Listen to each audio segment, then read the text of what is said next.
Hello दोस्तों, अब पेश है ड्राई फ्रूट्स के लड्डू की रेसिपी। इसके लिए पहले हम एक किसी भी बर्तन में आधा कप पानी लेते हैं।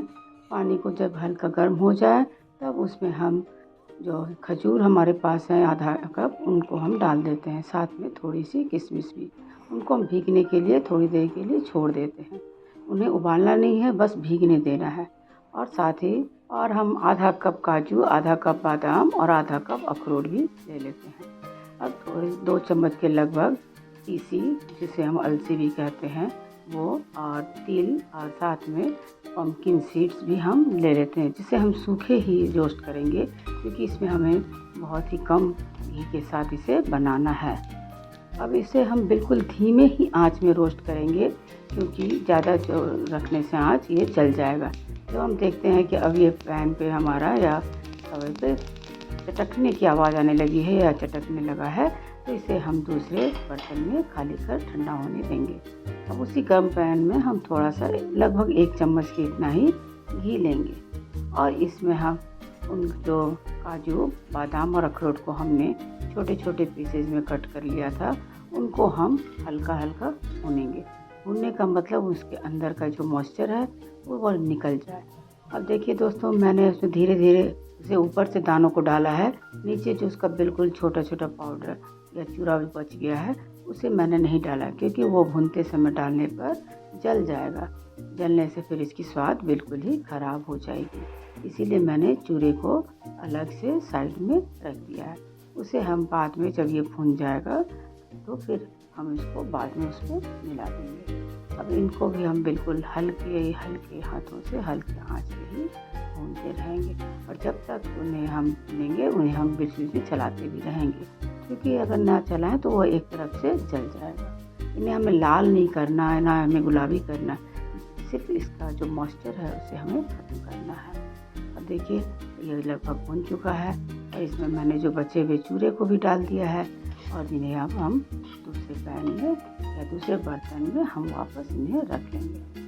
उन भुने हुए ड्राई फ्रूट्स को मैंने एक प्लेट में निकाल लिया है और जिन खजूर को और किशमिश को हमने भिगोया था उन खजूर के सभी बीज को हम निकाल देते हैं। अब वो काफ़ी अच्छी तरह से फूल गए हैं, इसीलिए उनके बीजों को निकालने में हमें कोई भी परेशानी नहीं है। अब एक मिक्सर ग्राइंडर जार में हम डालकर उन्हें पीस लेते हैं और पानी नहीं मिलाना है। फिर एक पैन में 1 चम्मच के लगभग घी डालकर उस मिक्सचर को जो खजूर और किशमिश का था उसको हमने पीस लिया था, पेस्ट जो बना लिया था, उसको बिल्कुल ही धीमे आंच में धीरे धीरे भुनेंगे जिससे उसका पूरी तरह से पानी सूख जाए। इसको बीच बीच में हम पलट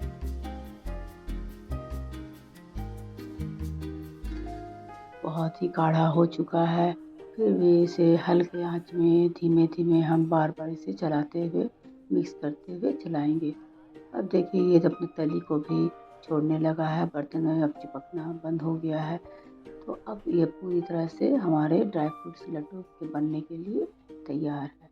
अब इसमें हम जो कटे हुए ड्राई फ्रूट्स जिनको हमने रोस्ट करके रखा था उसको अब हम मिला देंगे। देखिए इसका कलर भी बिल्कुल चेंज हो गया है, पहले से काफ़ी अच्छा लगने लगा है। इन्हें अब हम आपस में अच्छी तरह से मिलाएंगे और जो हमने तिल और अलसी के जो बीज थे और पम्पकिन सीड्स इनको भी हमने मिला देना है और सभी चीज़ों को, सभी सामग्रियों को अच्छे से मिलाकर उन्हें एक डो की तरह तैयार कर लेना है। देखिए अब ये आपस में मैंने इसे अच्छी तरह से मिक्स कर लिया है, ये क्योंकि इसका जो खजूर का जो मिठास है वो चारों तरफ उसमें अच्छे से सबके अंदर आ जाए, क्योंकि हमने इसमें अलग से कोई भी मिठास नहीं डाली है, कोई गुड़ नहीं, चीनी नहीं, कुछ भी नहीं। उसे फिर हम निकाल कर एक बर्तन में थोड़ा ठंडा होने देते हैं। दोस्तों अभी थोड़ा ठंडा हो चुका है, अब इसमें हम छोटे छोटे से टुकड़े बनाएंगे। उसके पहले हम इसको बिल्कुल एक डो की तरह, लंबा डो, क्योंकि इसमें हम 2 पीसेस करेंगे, एक से हम बर्फ़ी बनाएंगे, एक से हम लड्डू बनाएंगे। अब इसको हमने, क्योंकि ये काफ़ी गर्म था और गर्म ही रहेगा तो ये अच्छी तरह से सेट होगा, इसलिए मैंने ग्लव्स पहन लिया है। दोस्तों ग्लव्स पहनने से सीधे हाथों में गर्मी नहीं लग रही है। अब इसके मैं 2 पीस कर रही हूँ, एक हिस्सा मैं रख देती हूँ अलग उन्हें बर्फ़ी बनाने के लिए और जो एक हिस्सा है उसे मैं थोड़ा और लंबा पतला बेलन की तरह बनाती हूँ। इसको फिर मैं जो भुने हुए पहले मैंने रोस्ट किए हुए सूखा रोस्ट करके रखा था पोस्तों के दानों को, उनमें इनको लपेट देती हूँ। इसकी एक कवरिंग सी चढ़ा देती हूँ। देखिए पूरी तरह से एक अच्छी से कवरिंग जैसे बन जा रहे हैं और ये इसे थोड़ा दबा दबा के हल्के हाथों से रखना है। उस कवरिंग को मैंने रैप करके पेपर टॉवल में रख दिया था क्योंकि मेरे पास बटर पेपर नहीं था, और दूसरे वाले से मैं हिस्से से उन्हें छोटे छोटे लड्डुओं का शेप दे रही। शेप देने के बाद मैं उसे उस पोस्तदाने में लपेट दिया। अब देखिए ये मेरा जो मैंने पेपर टॉवल से लपेट कर रखा था लगभग 2 घंटे के लिए फ्रिज में, उसे अब मैं खोल रही हूँ। दोस्तों आप बटर पेपर आपके पास होगा तो आप उसका उपयोग करेंगे, वो ज़्यादा अच्छा होता है। मेरे पास नहीं था तो मैंने ये पेपर टॉवल यूज किया है।